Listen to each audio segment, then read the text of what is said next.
कोरेगाव मतदारसंघातील अत्यंत जिव्हाळ्याचा प्रश्न असणारा अरबवाडी तलाव।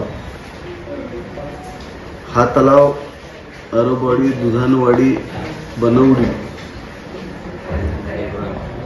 इब्राहिमपूर, खामकरवाडी आणि आंबवडे, सम्मत वाघोली तसेच पळशीपर्यंत अत्यंत महत्त्वाचा कोरेगाव मतदारसंघामधला अत्यंत महत्त्वाचा तलाव। पण याला कृष्णा खोरे महामंडळाच्या माध्यमातून कुठलाही लाभ मिळाला नव्हता। जरी तो प्रभाव क्षेत्रामध्ये येत होता तरी त्याला लाभ मिळाला नव्हता।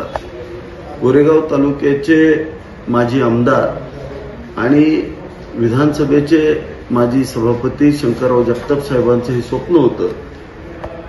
ते स्वप्न त्यांनी पाहिलं होतं की अरबवाडी तलावामध्ये वसना योजनेचं पाणी पडण्यासाठी त्यांनी प्रयत्न केले होते, परंतु त्यांच्या राजकीय जीवनामध्ये त्यांची ती एक इच्छा होती, ती इच्छा आज पूर्ण होताना या ठिकाणी दिसते।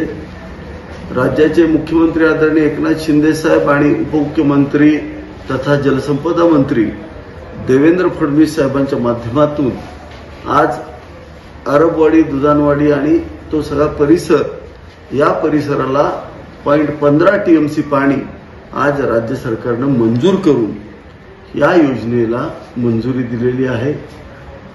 लवकरच येत्या 15 दिवसामध्ये याचं टेंडर होऊन प्रत्यक्षात कामाला सुरुवात होईल आणि जो कोरेगाव तालुक्याचा भाग पहिल्यापासून पाण्यासाठी वंचित होता त्या भागाला पाणी देण्याचं स्वप्न आज मी कृष्णा खोरेचा उपाध्यक्ष झाल्यामुळे या ठिकाणी पूर्ण होत आहे।